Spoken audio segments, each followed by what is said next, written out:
Longitudes क्या होती है? लंबी लाइंस होती है जो नॉर्थ टू साउथ जाती हैं, और लैटिट्यूड ईस्ट टू वेस्ट जाती है। लैटिट्यूड मतलब जो लेटी हुई है। लैटिट्यूड के ऊपर हमारा क्या, जो इक्वेटर है वो दो हाफ्स में अर्थ को डिवाइड करता है, और लॉन्गिट्यूड में हमारी जो प्राइम मेरिडियन है वो दो हाफ में अर्थ को डिवाइड करती है। अब डिफरेंस देखा जाए, इमेजिनरी लाइन है पर ये हॉरिजॉन्टल है लैटिट्यूड, और लॉन्गिट्यूड वहीं पे वर्टिकल है। Direction east to west latitude की है, लॉन्गिट्यूड की नॉर्थ टू वेस्ट है। मेजरमेंट देखी जाए तो हम नॉर्थ टू साउथ लेते हैं 90 degree to 0 degree to 90 degree, और यहाँ पे ईस्ट टू वेस्ट लेते हैं लॉन्गिट्यूड में 0 degree to 180 degree. Main reference equator लिया जाता है लैटिट्यूड में, और लॉन्गिट्यूड में prime meridian. Total number of lines कितनी है लैटिट्यूड में? 181 इंक्लूडिंग इक्वेटर, और लॉन्गिट्यूड में कितनी है टोटल लाइंस? 360। शेप कैसी है? सर्कल है, वेरिंग्स उनकी लेंथ्स अलग अलग हो सकती हैं। और लॉन्गिट्यूड में सेमी सर्कल है, और ये सारी इक्वल लेंथ्स की हैं। डिस्टेंस बिटवीन इक्वल है इनका लैटिट्यूड में, और यहाँ पे वेरी करता है इक्वेटर, 0 एट पोल। और ये लोकेशन में हेल्प कौन करता है? लैटिट्यूड करता है नॉर्थ टू साउथ में, और लॉन्गिट्यूड में ईस्ट टू वेस्ट में करता है। और इसे पैरेलल्स कहते हैं लैटिट्यूड को, और लॉन्गिट्यूड को मेरिडियंस कहते हैं।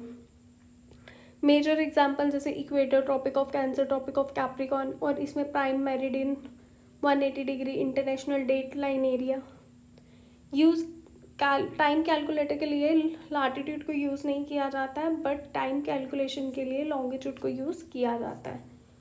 यह आ गई पिक्चर। अच्छा देखो, अब इसमें दिखाया जा रहा है ना, ट्रॉपिक ऑफ कैप्रिकॉर्न का है साउथ में है 23 डिग्री हाफ, वहीं पे ट्रॉपिक ऑफ कैंसर कहाँ पे? 23.5 डिग्री नॉर्थ। दोनों के बीच में टेम्परेट जोन है। अब इक्वेटर कहाँ पे? 0 डिग्री पे, तो ये दोनों के बीच में क्या बना रहा है? टोराइड जोन बना रहा है। फ्रिजिड जोन कहाँ पे है? 66.5 डिग्री और 0 डिग्री तक नॉर्थ पोल पे फ्रिजिड, और यहाँ पे साउथ पोल में 66.5 डिग्री साउथ की फ्रिजिड जोन है। अब टाइप ऑफ लैटिट्यूड, क्या टाइप्स हैं लैटिट्यूड के, पहले ये देख लेते हैं। इक्वेटर 0 डिग्री पे होता है, ये अर्थ को डिवाइड करता है नॉर्थ और साउथर्न हेमिस्फेयर में। यहाँ पे डायरेक्ट सनलाइट पड़ती है पूरे साल, और ये हॉटेस्ट रीजन होता है। और ये कौन कौन सी कंट्रीज से पास होता है? Brazil, Ecuador, Kenya, Indonesia, Somalia, Democratic Republic of Congo, Uganda, Gabon जैसी कंट्रीज से। ट्रॉपिक ऑफ कैंसर कहाँ पे? नॉर्दर्न मोस्ट पॉइंट है। यहाँ पे सन बिल्कुल सिर पे आ जाता है ड्यूरिंग द समर सोलेस्टियल। कब आता है? जून 21 को। अभी आने वाली है जून 21 इंडिया में, तो क्या होगा? सर हमारे बिल्कुल सर पे होगा था। That is the hottest day. उसके बाद क्या होता है? दिन हमारा थोड़ा थोड़ा थोड़ा थोड़ा कम होने लगता है। मानसून या स्टडी, मानसून आते हैं, एग्रीकल्चर यहाँ पे देखा जाता है। 17 कंट्रीज से पास होता है, इंडिया भी है इसमें। India, Mexico, Egypt, Saudi Arabia, China, Bangladesh जैसी कंट्री से। इंडिया के कॉन्टेक्स्ट से देखा जाए तो 8 स्टेट हैं: गुजरात, राजस्थान, मध्य प्रदेश, छत्तीसगढ़, झारखंड, वेस्ट बंगाल, त्रिपुरा और Mizoram. Tropic of cancer 23.5 degree south, कहाँ पे? विंटर सोलेस्टियल कहते हैं। और ये कब होता है? Tropic of Capricorn. कैप्रिकॉर्न क्या होता है? जब ट्रॉपिक ऑफ कैप्रिकॉर्न मतलब जहाँ पे जो कंट्रीज कैप्रिकॉर्न से गुजरती हैं, वहाँ पे क्या होता है? अभी क्या चल रहा होगा? विंटर सोलेस्टियल। और जब वहाँ पे समर सोलेस्टियल आएगा तो कैंसर में क्या चलेगा? विंटर सोलेस्टियल। और ये यहाँ पे क्या इन्फ्लुएंसेस है? जैसे साउथ अमेरिका है, अफ्रीकन है, ऑस्ट्रेलियन क्लाइमेट्स जैसे चीज़ें होती हैं। अब कौन कौन सी कंट्री से पास होती है? ब्राज़ील, परगेन, Namibia, Botswana, Australia, Mozambique. Arctic Circle 66.5 degree. यहाँ आर्टिक सर्कल और एंटार्क्टिक सर्कल में सनलाइट पहुँचती ही नहीं है, पोल्स पे है। मतलब सिर्फ एक दिन सनलाइट पहुँचेगी, सिर्फ एक दिन। और यहाँ पे कौन कौन सी कंट्रीज़ पास होती हैं? Norway, Sweden, Finland, Russia, USA, Canada, Greenland जिसको डेनमार्क भी कहते हैं, और आइसलैंड। अंटार्कटिका से मेनली पासिस थ्रू अंटार्कटिका से ही पास होती है, और यहाँ पे कोई परमानेंट पॉपुलेशन नहीं है। ये देखो, ये है ग्रीनविच लाइन। ये लाइन देख रहे हो, मैं जूम आउट कर देती हूँ। ये ग्रीनविच लाइन है, ठीक है। ये कहाँ, ये पास ऑन हो रही है। ये यहाँ पे बिफोर, पहले माइनस में चलेगा, जब आप आगे जाओगे तो प्लस में चलता है। इंडिया कितना है? 5.5 घंटे आगे है। लॉन्गिट्यूड मैंने इसलिए दिखाया, ये लॉन्गिट्यूड ही थे। हम कहाँ से टाइम मेजर करते हैं? ईस्ट से लेके, ईस्ट और वेस्ट में करते हैं। North pole to south pole है, इमेजिनरी वर्टिकल लाइंस होती हैं, और जो 0 डिग्री पे है उसे हम क्या कहते हैं? प्राइम मेरिडियन कहते हैं। और measurement 0 to 180 degree east, 0 to 180 degree west है। तो टोटल नंबर कितनी हो गई? 360 डिग्री। और इनको मेरिडियन से भी जाना जाता है। Local time zone, local time या टाइम जोन हम यूज़ करते हैं कैलकुलेट करने के लिए। अब प्राइम मेरिडियन क्या होता है? 0 डिग्री होता है। 0 डिग्री लॉन्गिट्यूड है जो अर्थ को डिवाइड करता है ईस्टर्न और वेस्टर्न हेमिस्फीयर में, ठीक है। और इसमें से क्या है? ये रेफरेंस क्या है? रेफरेंस लाइन, ये सारी उधर से निकलती हैं। और एक वर्ल्ड का एक जो टाइम है जिसे हम कहते हैं, जहाँ से सारे टाइम को कैलकुलेट किया जाता है, वो ग्रीनविच टाइम है, या तो उसे कहते हैं कोऑर्डिनेट यूनिवर्सल टाइम।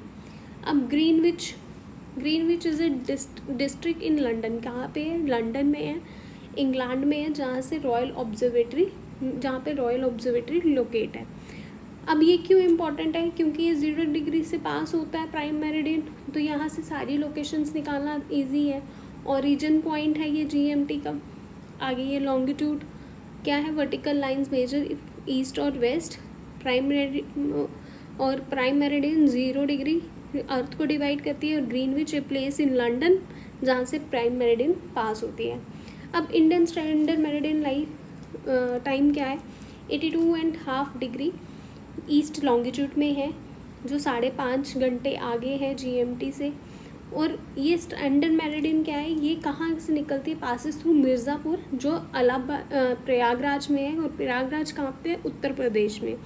इसे सेंटर क्योंकि पॉलिटिकल और एडमिनिस्ट्रेटिव यूनिटी को देख के हमने अपना सिंगल टाइम जोन रखा है कि यूनिफॉर्मिटी रहे। कॉलोनियल लेगेसी, जब ब्रिटिश थे 1906 में, तो उन्हें सिंप्लीफाई करना था रेलवे और एडमिनिस्ट्रेटिव ऑपरेशन को, तब से है। Geographically simplicity 29 degree east to 97 degree east में 2 टाइम जोन्स आते हैं, बट हमने मेंटेन किया उसको एक टाइम जोन में। टाइम गैप अक्रॉस इंडिया कितने घंटे का आता है? रफली 2 आवर्स का आता है। मैन 6 AM अरुणाचल प्रदेश में होते हैं, तो 4 AM बाय सन टाइम कहाँ होता है? गुजरात में, 2 घंटे का ईस्ट और वेस्ट में। तो यहाँ पे डुअल्स हैं, बट हम एक ही लेते हैं यहाँ पे। Why not 2? अब 2 क्यों नहीं लेते हैं? क्योंकि रेलवे और एविएशन का कोऑर्डिनेशन टाइम डिफ़िकल्ट हो जाएगा, कंफ्यूज हो जाएंगी गवर्नमेंट्स, सिक्योरिटी रिस्क हो जाएगा बॉर्डर्स पे, इसलिए हमने एक ही रखा है। However there is going a debate to introduce a second time zone in the North East India, जो बेस्ड है 90 डिग्री ईस्ट। एग्जाम्पल जैसे आसाम का है। कंक्लूजन में आप देख लो, स्टैंडर्ड मेरिडियन टाइम ऑफसेट क्या है, अडॉप्टेड कब किया था? 1906 में किया था। कवर है इंटायर में, और डिबेट है इसकी for second time zone for north east Indian. The earth rotation और रेवोल्यूशन पे डिपेंड करता है। अब रोटेशन क्या है? जो अर्थ अपने ही एक्सिस पे घूमती है, स्पिनिंग अपने ही एक्सिस पे घूमती है। और रेवोल्यूशन क्या है? जो अर्थ सन के अराउंड चक्कर काटती है अपने एक्सिस पे, वो एक दिन में काटती है, और सन के एक्सिस पे 365 डेज में काटती है। कॉजेस, अपने एक्सिस पे काटने से क्या होता है? डे एंड नाइट होता है। और सन के आसपास काटने से क्या होते हैं? सीजन्स होते हैं। और टाइम डिफरेंस कौन बताता है? रोटेशन बताती है। यहाँ पे changes in length of day and night कौन बताता है? रेवोल्यूशन बताता है। अब रोटेशन क्या है? Spinning of the earth on its axis, अपने एक्सिस पे। वेस्ट टू ईस्ट घूमती है, 24 घंटे लगाती है अपना एक रोटेशन पूरा करने में। अब सर्कल ऑफ इल्यूमिनेशन क्या है? एक इमेजिनरी लाइन है जो सेपरेट करती है half of the earth from the dark half. आधा हिस्सा डार्क में रहता है और आधा हिस्सा लाइट में रहता है। सन जब जिस हिस्से पे सन की लाइट होगी वो डार्क मतलब लाइट में रहेगा, और जिस हिस्से पे सन उसके सामने नहीं होगा वो डार्क रहता है। अब ये it is not aligned with the axis due to the earth tilt, और ये उसके साथ अलाइन नहीं है क्योंकि यहाँ पे वेरिएशंस की स्थिति है डे एंड नाइट की। देखो सन यहाँ पे है, यहाँ पे ये जो हिस्सा है वो क्या है? डार्क है, सॉरी लाइट है, और जो पीछे वाला हिस्सा है वो क्या है? डार्क है। अब जो ये है ना, अब ये जो नॉर्थ पोल से एक साउथ पोल तक एक इमेजिनरी लाइन जाती है, ये टिल्टेड है। हमारी अर्थ पूरी गोल नहीं है, थोड़ी सी टिल्टेड है। तो ये टिल्टनेस की वजह से क्या होता है कि हम डे लेंथ और डेज को कैलकुलेट कर पाते हैं। और ये क्या है? परपेंडिकुलर किसके है? 23.5 डिग्री पे ये टिल्ट है, 23.5 डिग्री पे। और एंगल कितना बनाती है? 66.5 डिग्री। इससे क्या होता है? डे एंड नाइट कॉज होंगे डिफरेंट पार्ट्स ऑफ द सन। अब यहाँ पे अगर आज दिन है, ये इंडिया में वीडियो बन रही है, ठीक है, इंडिया में अभी अगर दिन है तो आप लगा लो 5.5 घंटे यूएस से हमसे पीछे है, तो वहाँ पे क्या हो रहा होगा? जैसे इस टाइम पे 5.5 घंटे, अगर मैं देखूँ 12:30 बजे दोपहर के बज रहे हैं, तो 5.5 घंटे में पीछे चली जाऊँ तो कितना होगा? 11:30, 10:30, 8:30, 9:30, है ना?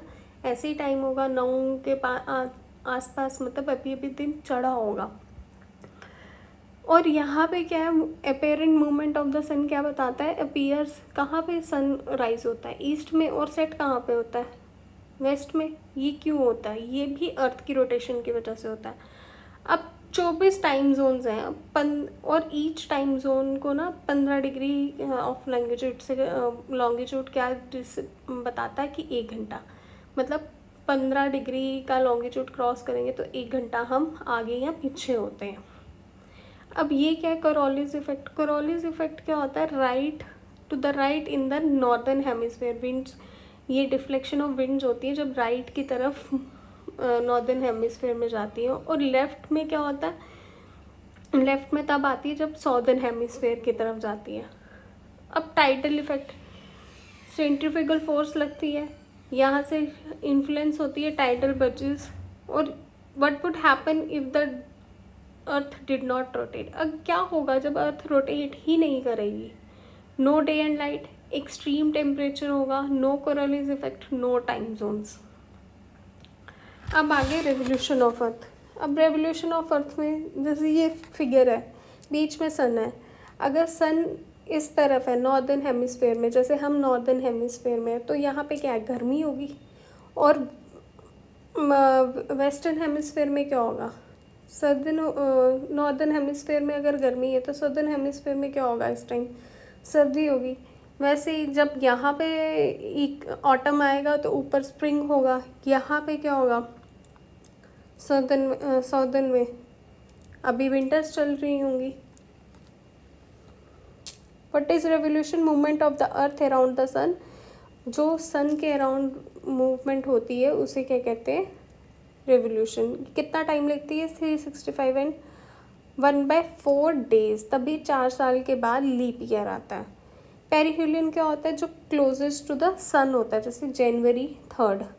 और एपिहेलियन जब सन बहुत दूर होता है, जैसे जुलाई 4th। लीप ईयर क्या होता है? जब अर्थ 6 घंटे, मतलब 365 डेज और 6 घंटे लगाती है एक रेवोल्यूशन करने में। और 6 × 4 करो तो 24 आता है, मतलब 24 = 1 डे।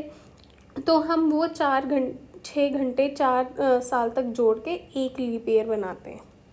तो इसीलिए इस फरवरी में 29 डेज होते हैं। सीजन्स ऑफ द अर्थ। अब जो टिल्टनेस है ना अर्थ की, वो क्या बताती है? सीजन्स बताती है कि इस टिल्टनेस की वजह से क्या होगी? सीजन्स होंगे। और ये किस पे डिपेंड करता है? रेवोल्यूशन ऑफ द अर्थ पे। अब की सीजन, जैसे समर सोलेस्टियल, हम नदर्न हेमिस्फीयर में समर सोलेस्टियल चल रहा है क्योंकि सन हमारे नदर्न हेमिस्फीयर पे है इस टाइम। तो लंबे दिन होंगे और छोटी रातें होंगी। सन बिल्कुल ही सर पे आ जाता है इस टाइम पे, कहाँ पे, ट्रॉपिक ऑफ कैंसर में, और ये बताता है कि यहाँ पे क्या चल रहा है, समर। और इसी के अपोजिट अगर मैं सदर्न हेमिस्फेयर में देखूँ तो वहाँ पे क्या होगा, सर्दी होगी, ठीक है, सदर्न हेमिस्फेयर में। और ये कहाँ पे होगा, ये नीचे आ गया ना, ट्रॉपिक ऑफ कैप्रिकॉर्न साउथ में। और यहाँ पे क्या होगा, सन क्या होगा, घर ऊपर होगा।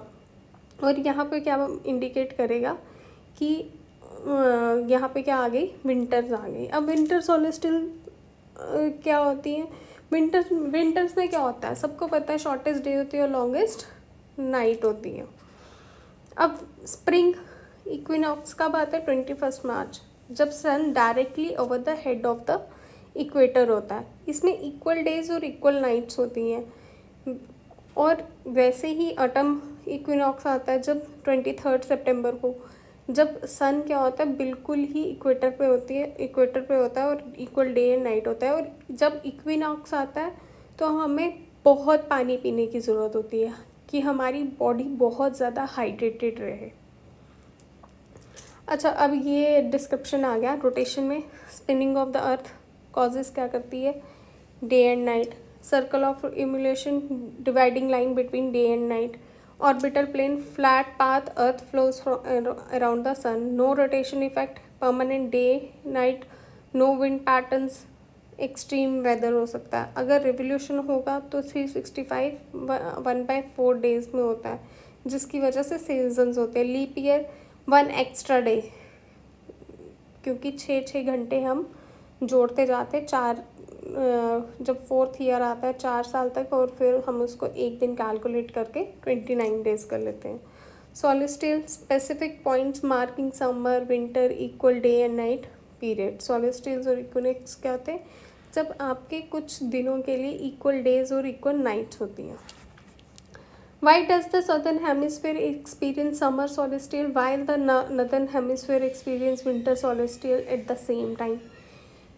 अब क्यों होता है, क्योंकि अर्थ क्या एक्सिस क्या है, टिल्टेड है। कितना टिल्टेड है, 23.5 डिग्री पे। तो अर्थ रिवॉल्व्स अराउंड द सन, तो डिफरेंट हेमिस्फीयर टिल्ट टुवर्ड्स और अवे फ्रॉम द सन। जब एक नॉर्दर्न हेमिस्फीयर अगर सन के पास होगा तो सदर्न हेमिस्फीयर तो टिल्टेड होगा ना, तो वहाँ पे तो सर्दी ही होगी।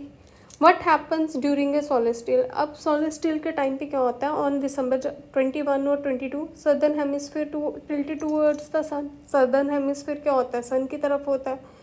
तो वहाँ पे क्या होगा, अब यहाँ पे क्या होता है, सदर्न में ज़्यादा लाइट पड़ रही है, हम तो नॉर्दर्न हेमिस्फीयर में रहते हैं, तो नॉर्दर्न हेमिस्फीयर में डायरेक्ट सन तो है नहीं नॉर्दर्न हेमिस्फीयर की तरफ, तो यहाँ पे क्या होगा, सर्दी होगी। और सदर्न हेमिस्फीयर में क्या होगा, गर्मी होगी। It's all about tilt not longitude, इसमें कोई लॉन्गिट्यूड किसी लैटिट्यूड का हाथ नहीं होता है, इसमें किसका हाथ होता है, टिल्टनेस का हाथ होता है। Why do the pole experience 6 months of day and 6 months of night, क्यों ऐसा होता है, क्योंकि अर्थ की टिल्टनेस है और सर्कल ऑफ इम्यूलेशन है। तो जो पोलर रीजन्स है ना, वहाँ पे सनलाइट मतलब कॉन्टीन्यूस डे एंड लाइट पड़ती नहीं है। बहुत पहले इक्वेटर से ट्रॉपिक ऑफ कैप्रिकॉर्न से जाते जाते ऊपर तक जाएगा, जब सन हमारा आर्टिक सर्कल तक, तो ही वहाँ पे सनलाइट पहुँचेगी। तो during summer solstice is one hemisphere of the pole in that hemisphere tilted towards the sun, एक हेमिस्फेयर पे लाइट होगी जो उसकी तरफ टिल्टेड होगा, सन की तरफ टिल्टेड होगा, और दूसरी अपोजिट साइड क्या होगा, कंप्लीट डार्कनेस होती है। जैसे नॉर्दर्न जून में नॉर्थ पोल पे क्या होगा, 24 घंटे डे एंड नाइट होगा, और साउथ पोल में क्या होगा, नाइट होगी 24 घंटे। और वहीं सदर्न हेमिस्फीयर में 24 घंटे, नॉर्थ पोल पे क्या होगी, जब सदर्न साइड पे सन होगा तो क्या होगा, नॉर्थ पोल पे 24 घंटे रात होगी और साउथ पोल पे डे एंड नाइट होगी। Because the earth keeps this tilt during its revolution, each pole experience 6 months of days, हर एक मंथ एक्सपीरियंस करता है 6 months of day and night और 6 months of continuous night, क्योंकि ना ही कभी sun never sets और ना ही कभी राइज करता है इस टाइम पीरियड पे। This is due to the circle of illumination not aligning with the axis, क्योंकि यहाँ पे अलाइन नहीं है वो एक्सिस के साथ, So during certain times of the year, a polar regions remain either always in light or always in darkness. Thank you very much. Please like, share and subscribe. Radhe Radhe.